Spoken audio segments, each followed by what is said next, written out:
ইতালিতে দিন দিন বাড়ছে অনিয়মিত প্রবাসী বাংলাদেশির সংখ্যা। দেশটিতে বসবাস করা প্রবাসীরা বলছেন, কাজের সুযোগ থাকলেও অদক্ষ আর অবৈধ বাংলাদেশিরা সেটি কাজে লাগাতে পারছে না। এমনকি চলতি বছরে দেশটির সাথে সমঝোতা স্মারক সই হলেও দৃশ্যমান হয়নি এর কিছুই। প্রবাসীদের প্রত্যাশা, প্রধান উপদেষ্টার ইতালি সফরে বহুল প্রত্যাশিত সংকটের সমাধান হবে। প্রত্যাশীদের অন্যতম পছন্দের গন্তব্য ইতালি। দেশটিতে প্রতি বছর অবৈধভাবে অনুপ্রবেশ করেন শত শত বাংলাদেশি। তাদের বেশিরভাগেরই যাত্রা বিপদসংকুল ভূমধ্যসাগর পাড়ি দিয়ে।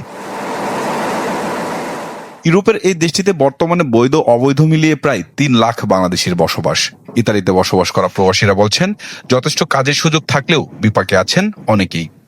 গত কয়েক বছর ইটালিতে হাজার হাজার বাংলাদেশি এসেছে ভিসা নিয়ে কাজ করতে, সুন্দর জীবন গঠন করতে।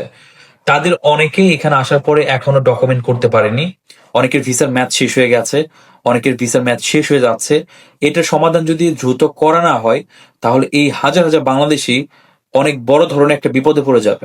বাংলাদেশ থেকে যারা ইতালিতে কাজ করতে আসতে আগ্রহী, তাদেরকে অবশ্যই বাংলাদেশ থেকে ইতালীয় ভাষা শিক্ষা করতে হবে এবং সুনির্দিষ্ট একটি কারিগরি প্রশিক্ষণ অর্জন করতে হবে এবং সুনির্দিষ্ট বৈধ কোনো মাধ্যম হয়ে এদেশে আসার প্রচেষ্টা করতে হবে। তবে ইতালি সরকারের বেশ কিছু সিদ্ধান্তে ভিসা জটিলতা তৈরি হয়েছে বাংলাদেশিদের। অন্তর্বর্তী সরকারের প্রধান উপদেষ্টার আসন্ন সফরে এর সমাধান চান প্রবাসীরা।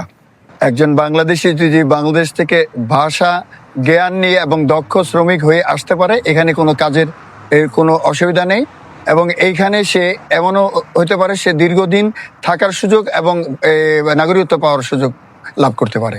ইতালিতে আমাদের মাননীয় প্রধান উপদেষ্টা আসছেন, যদি কোনোভাবে এখানে উচ্চ মহলে কোনোভাবে তিনি একটা মিটিং করতে পারেন এই